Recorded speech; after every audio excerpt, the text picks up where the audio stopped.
Olá, pessoal. Hoje nós estamos aqui para responder a nossa 12ª pergunta do nosso programa 50 Dúvidas em Direito Ambiental.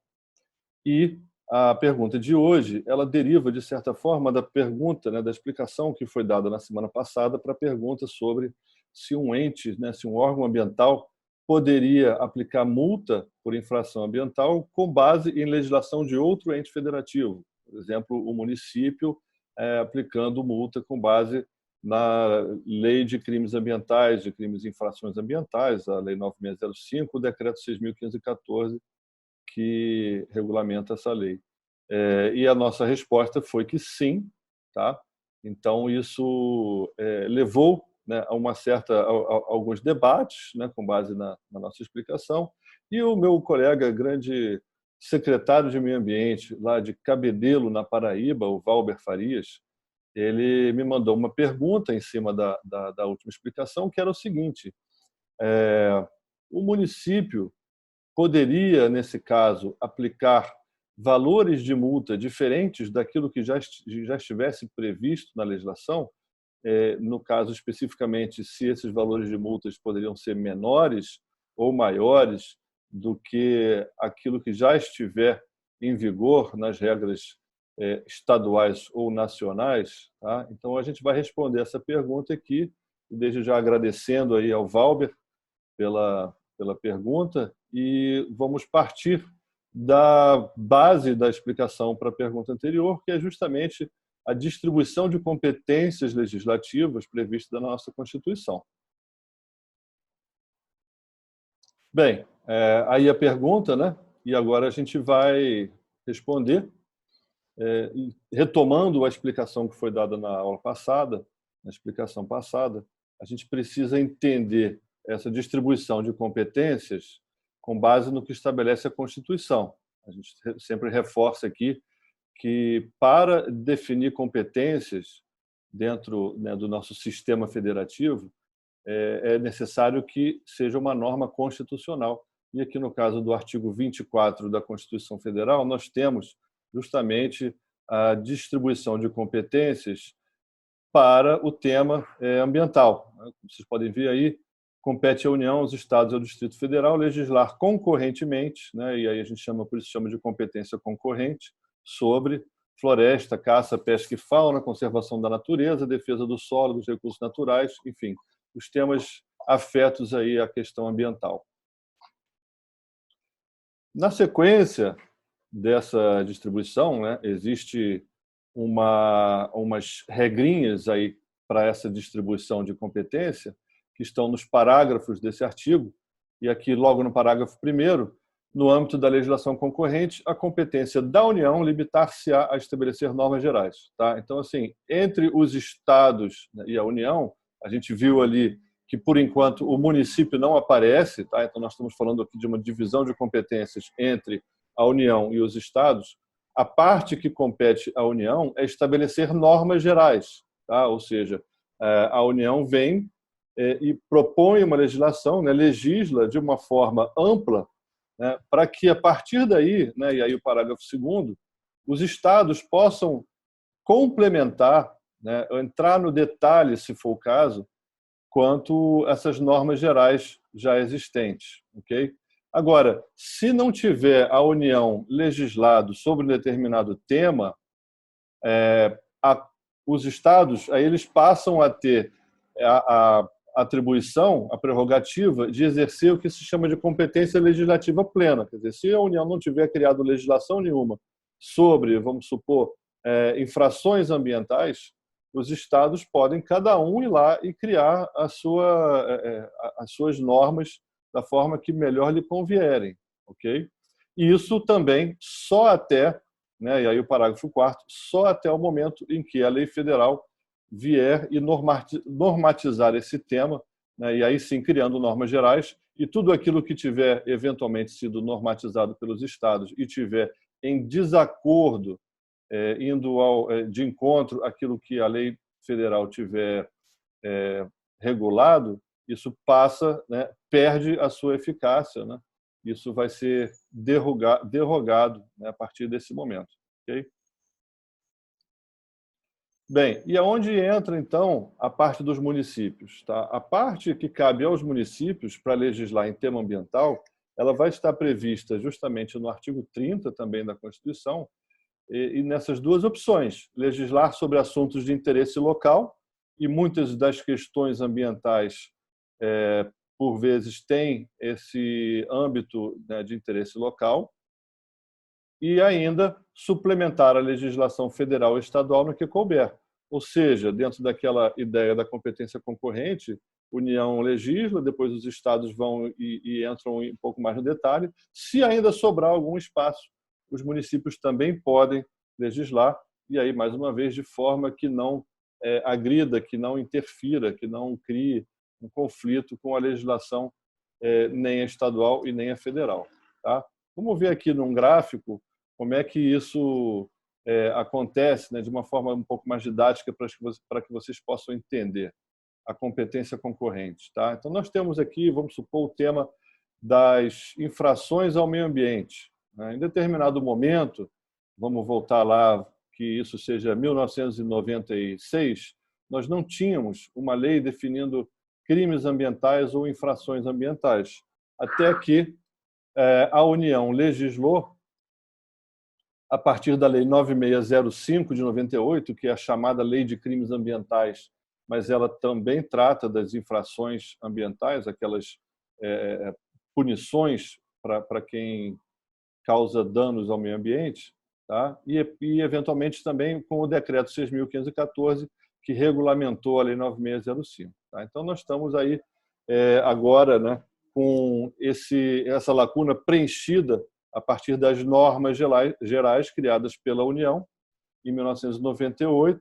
O que vier a partir daí, por parte dos estados, dentro da competência concorrente, tem que estar harmonizado com o que já foi previsto pela lei federal, né, a lei nacional, e assim aconteceu no estado do Rio, usando o estado do Rio como exemplo, com a lei 3467. Tá? A lei 3467, vocês vão ver que eu vou dar alguns exemplos, ela também cria as infrações ambientais, também cria procedimentos para apuração de infrações ambientais, mas vocês vão ver que no âmbito da lei 3467, algumas infrações já previstas pela União vão estar ali repetidas e com o mesmo valor de multa, tá? E outras que não tiveram uma previsão na lei federal vão estar sendo criadas, né? O Estado pode inovar dentro daquilo que não está previsto já pela lei federal, a lei de normas gerais, como a gente viu ali nos parágrafos do artigo 24. Ok? Então, nesse momento aqui, nós temos a questão das infrações ambientais preenchida, né, por uma lei nacional, que tem alcance em todo o território nacional, e, posteriormente, pormenorizada, né, pela lei estadual, a lei 3467, e certamente ainda tem algum espaço, com certeza existem lacunas que não foram alcançadas por essas duas leis, e dentro desse espaço o município, aí sim, ele pode complementar, criando suas leis, né, de forma a atender os interesses locais, tá? E isso também seguindo aquela regra, né, de que essas normas elas têm que se conformar com tudo que já está previsto, né, não podendo haver um conflito, né, ou uma agressão às normas já postas nesse momento. Ok? Então, aqui só para ressaltar, né, essa questão da não colisão dessas regras, né, do respeito às normas gerais. Então, no caso aqui do Decreto 6.514, a Lei Nacional criou o artigo 24 com relação à proteção da fauna, tá? Matar, perseguir, caçar, apanhar, coletar animais, espécimes da fauna silvestre, nativos ou em rota migratória, sem a devida permissão, multa de R$ 500. Dentro, né, isso já estando normatizado em âmbito nacional, não poderiam os estados, né, na sequência e na atuação suplementar, criar uma norma que fosse estabelecer uma previsão de multa menor do que essa aí. E já respondendo a pergunta aí do meu amigo Valber, não é possível criar uma norma dentro desse sistema de repartição de competências concorrente que seja mais permissiva, porque senão nós estaríamos olhando para um país que tem uma norma que alcança todo o território nacional, estabelecendo uma multa, uma punição equivalente a R$ 500 para uma determinada conduta. Como é que a gente pode imaginar isso sendo uma prerrogativa de norma geral, depois um Estado vir e criar uma norma com uma previsão de multa inferior, ou seja, criando uma situação totalmente irrazoável de você ter num país uma regra geral para todos, coibindo esse tipo de conduta contra animais da fauna silvestre, com uma punição de R$ 500, e um Estado, por acaso, prevê uma punição para a mesma conduta menor. A gente vai ter num país, em todo o país, uma restrição, uma repreensão de uma determinada gravidade, e um Estado isoladamente ali dizendo que ali naquele Estado eles são mais brandos, eles toleram mais esse tipo de conduta. Isso não tem como ficar harmonizado dentro do sistema federativo, dentro do sistema de legislação concorrente. Okay? Por isso, a gente vai ver nos exemplos, dentro de uma pesquisa também que nós fizemos, não é comum, eu não encontrei nenhuma situação em que esse tipo específico de infração, matar, perseguir animais da fauna silvestre, tivesse uma previsão de multa inferior a R$ 500. Aqui no exemplo do Estado do Rio, a Lei 3467 tem lá no seu artigo 31, vocês podem ver aí, que é exatamente a mesma descrição, o mesmo texto legal, ou seja, a mesma conduta, com uma previsão de multa igual. Professor, poderia ser uma multa mais grave? Poderia ser uma multa mais rigorosa? Sim, poderia ser mais rigorosa. Não poderia ser menos rigorosa. Okay? E usando um exemplo também aqui dentro do Estado do Rio, do município, e mais especificamente o município de Duas Barras, a gente vai ver lá o mesmo texto legal, repetindo o mesmo valor de multa. Aí é aquela decisão que cabe ao município, se cria um texto legal, um código ambiental repetindo aquilo que já está previsto na lei federal ou na lei estadual, ou se simplesmente, como lá no município do Espírito Santo que a gente viu, faz uma referência, deixa claro dentro do seu código ambiental que vai se utilizar da lei federal para aquelas infrações que já tem previsão, e deixando para inovar só naquelas que não estejam ainda normatizadas em âmbito federal ou estadual. Okay? E só para dar um exemplo também de como, na prática, nós temos questões em que a competência suplementar ela inova a competência concorrente, ao suplementar as normas gerais, ela pode inovar criando tipos de infração diferentes. Tá? Eu peguei aqui o tema da poluição do ar. A gente olhar para o decreto 6.514, nós vamos ver, o decreto federal, nós vamos ver que causar poluição de qualquer natureza em níveis tais que resultem ou possam resultar em danos à saúde humana ou que provoquem mortandade de animais ou destruição significativa da biodiversidade é uma conduta prevista com penalidade de multa de R$ 5.000 a R$ 50 milhões. Tá? Então, assim, é um tipo infracional bem aberto, que aqui está falando de poluição de qualquer natureza, pode ser poluição do ar, poluição do rio, poluição do solo. E aqui no caso específico do Estado do Rio de Janeiro, a Lei 3467 entrou no detalhe, portanto, inovando, mas dentro daquele guarda-chuva, vamos dizer assim, criado pela União, a partir das chamadas normas gerais, o Estado do Rio desmembrou esse causar poluição e criou infrações específicas para a poluição da água, do ar ou do solo, tá? E ainda esses outros tipos infracionais, que é o de poluir o ar por emissão proveniente de fonte fixa ou móvel, que tem uma multa específica, outro tipo de infração coibindo poluição do ar por queima de material e de qualquer natureza ao ar livre, então você tem aí um outro tipo infracional, E ainda poluição do ar por lançamento de resíduos gasosos ou de material particulado proveniente de fontes fixas ou móveis. Então, o detalhamento da lei estadual aqui do Rio de Janeiro não conflita, tá? Não tem nenhum prejuízo para aquilo que foi previsto pela União em termos de normas gerais, inclusive, né, na questão da distribuição das multas.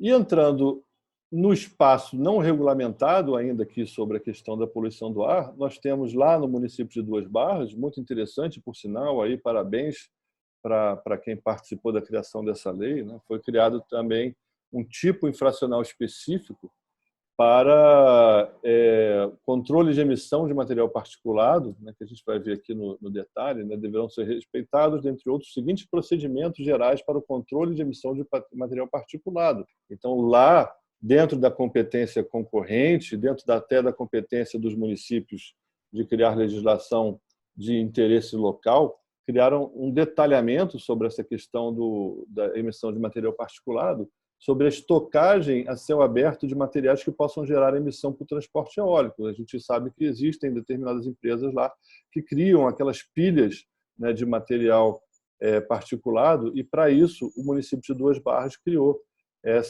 esse tipo de infração, né? Aqui um exemplo aí bacana de um município que, sem entrar em conflito com as leis federais e nem com as leis estaduais, inovou e criou regras específicas daquele município, com previsão, inclusive, de penalização para esse tipo de infração, dentro dessa chamada regra de competência concorrente. Bom, gente, então isso encerra aí a nossa explicação de hoje, né? Reforçando, então, os municípios que quiserem criar as suas leis de infrações ambientais, eles têm essas duas opções: ou criam as suas próprias leis, mas copiando aquilo que está previsto ou na lei estadual ou na lei federal, sem a possibilidade de ser menos rigoroso nos valores de multa, ok? Ou também podem fazer lá como o nosso pessoal lá do Espírito Santo, que a gente viu aí no exemplo, simplesmente fazer uma referência às leis que vão ser adotadas para efeito de aplicação de multa e criando apenas as infrações que sejam pertinentes e particulares para atender os interesses locais daqueles municípios. Isso também é uma forma bem interessante, mais prática, né, de se legislar e de se garantir aí o controle ambiental do município, que é o objetivo final, né, dessas previsões legais aí e daquilo que estabelece a nossa Constituição. Ok, gente? Obrigado. Mais uma vez aí, peço aí que vocês continuem mandando as suas dúvidas e suas perguntas. Semana que vem a gente vai tratar de uma dúvida nova aí que vai ser disponibilizada nas nossas redes sociais. Abraço a todos.